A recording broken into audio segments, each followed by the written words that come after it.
ബ്രേക്ക്ഫാസ്റ്റിനോ ഡിന്നറിനൊക്കെ എളുപ്പത്തിൽ ചെയ്തെടുക്കാൻ പറ്റിയിട്ടുള്ള ഒരു റെസിപ്പിയാണ് കേട്ടോ ഇന്ന് ഷെയർ ചെയ്തത്. അപ്പോൾ ഇത് റെഡിയാക്കി എടുക്കാൻ വേണ്ടിയിട്ട് നമ്മൾ മട്ടരിയാണ് എടുത്തിട്ടുള്ളത്. അപ്പോൾ ഞാനിവിടെ എടുത്തിട്ടുള്ളത് റേഷൻ കടയിൽ നിന്ന് വാങ്ങിച്ചിട്ടുള്ള മട്ടരിയാണ് കേട്ടോ. അപ്പോൾ ഒരു കപ്പ് മട്ടരി ഇതായി ഒരു ബൗളിലേക്ക് ചേർത്ത് കൊടുത്തിട്ടുണ്ട്. ഇനി നമുക്കിതൊരു 3-4 പ്രാവശ്യം നന്നായിട്ടൊന്ന് കഴുകിയെടുക്കണം. അപ്പോൾ ഞാൻ നന്നായിട്ട് കഴുകിയെടുത്ത് കൊണ്ടുവന്നിട്ടുണ്ട്. ഇനി ഇതിലേക്ക് നമുക്ക് നല്ല തിളച്ച വെള്ളം ഒഴിച്ചു കൊടുക്കാം. വെള്ളം തിളച്ച പാട് ആ ഒരു ചൂടോട് കൂടിയിട്ട് തന്നെ ഇതിലേക്ക് ഒഴിച്ചു കൊടുക്കാം കേട്ടോ. കുറച്ച് കൂടുതൽ തന്നെ വെള്ളം ഒഴിച്ചു കൊടുക്കാം. നമുക്കിത് കുതിർത്തെടുക്കാൻ വേണ്ടിയിട്ടാണ്. വെള്ളം ഒഴിച്ചു കൊടുത്തതിന് ശേഷം ഇനി നമുക്കിതൊന്ന് അടച്ചു വെച്ചിട്ട് ഒരു 4-5 മണിക്കൂർ ഒന്ന് കുതിർത്തെടുക്കാം. കുറഞ്ഞതൊരു 4 മണിക്കൂർ വെച്ചാൽ മതി കേട്ടോ. അപ്പോൾ ഇതൊന്ന് അടച്ചു വെക്കാം. അങ്ങനെ നമ്മുടെ അരി ഇവിടെ നന്നായിട്ട് കുതിർന്ന് വന്നിട്ടുണ്ട്. ഞാനിവിടെ ഒരു 4-5 മണിക്കൂർ ആവുന്നേ ഉള്ളൂ. 4.5 മണിക്കൂറാണ് കേട്ടോ വെച്ചിട്ടുള്ളത്.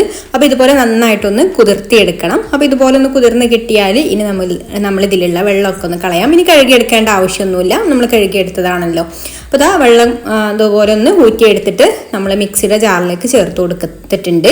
എന്നിട്ട് ഇതൊന്ന് അരച്ചെടുക്കാം. ഈ ഒരു സമയത്ത് നമ്മൾ വെള്ളം ചേർത്ത് കൊടുത്തിട്ടില്ല കേട്ടോ. അപ്പോൾ ഇതുപോലെ ഒന്ന് അരച്ചെടുത്തതിന് ശേഷം പിന്നെ സ്പൂൺ വെച്ചിട്ടൊന്ന് മിക്സ് ചെയ്ത് കൊടുത്തിട്ട് പിന്നെ നമുക്ക് ആവശ്യത്തിന് വെള്ളം ചേർത്ത് കൊടുക്കാം.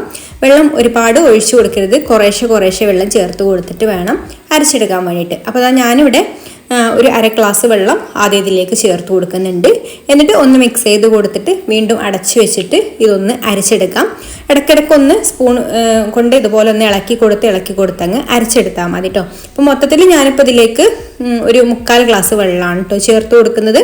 അപ്പോൾ ഇതുപോലെ ഒന്ന് മിക്സ് ചെയ്ത് കൊടുത്ത് നമ്മൾ മിക്സിയിൽ എങ്ങനെയാണോ അരഞ്ഞ് കിട്ടുന്നത് അതിനാവശ്യമായിട്ടുള്ള വെള്ളം ചേർത്ത് കൊടുത്താൽ മതി കേട്ടോ. വെള്ളം കുറവ് വരുമ്പോൾ വേറൊരു സൗണ്ട് വരുമല്ലോ, ഒന്ന് ഇളകാതെ വരുമല്ലോ. അങ്ങനെ വരുമ്പോൾ നമുക്ക് വെള്ളം ചേർത്ത് കൊടുത്താൽ മതി പാകത്തിന്. ഒരുപാട് വെള്ളം ആവരുത്.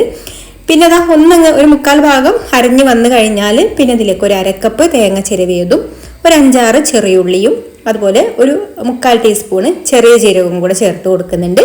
എന്നിട്ട് ഒന്നും കൂടെ അങ്ങ് അരച്ചെടുക്കാം. അപ്പോൾ ഞാനിവിടെ ഇതുപോലെ അരച്ചെടുത്തിട്ടുണ്ട്. ചെറിയൊരു തരിയോട് കൂടിയിട്ടാണ് കേട്ടോ അരച്ചെടുക്കേണ്ടത്. ഇനി നമുക്കിതൊരു ബൗളിലേക്ക് മാറ്റിയിട്ട് ഇതിലേക്ക് പാകത്തിനുള്ള ഉപ്പ് ചേർത്ത് കൊടുക്കാം.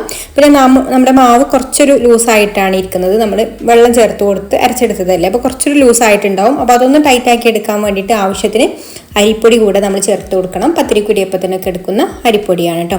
അപ്പോൾ ഞാനിവിടെ ഇതിലേക്ക് 3/4 ഗ്ലാസ് വെള്ളമാണ് മൊത്തത്തിൽ ചേർത്ത് അരച്ച് കൊടുത്തിട്ടുള്ളത്. അപ്പോൾ ഒരുപാട് ലൂസൊന്നുമല്ല, ചെറുതായിട്ടൊരു ലൂസായിട്ടുള്ളൂ കേട്ടോ. അപ്പോൾ ഞാൻ ഒരു 1/2 കപ്പ് അരിപ്പൊടിയാണ് ഇതിലേക്ക് ചേർത്ത് കൊടുത്തിട്ടുള്ളത്. ഇനി ഇത് നന്നായിട്ടൊന്ന് കുഴച്ചെടുക്കാം.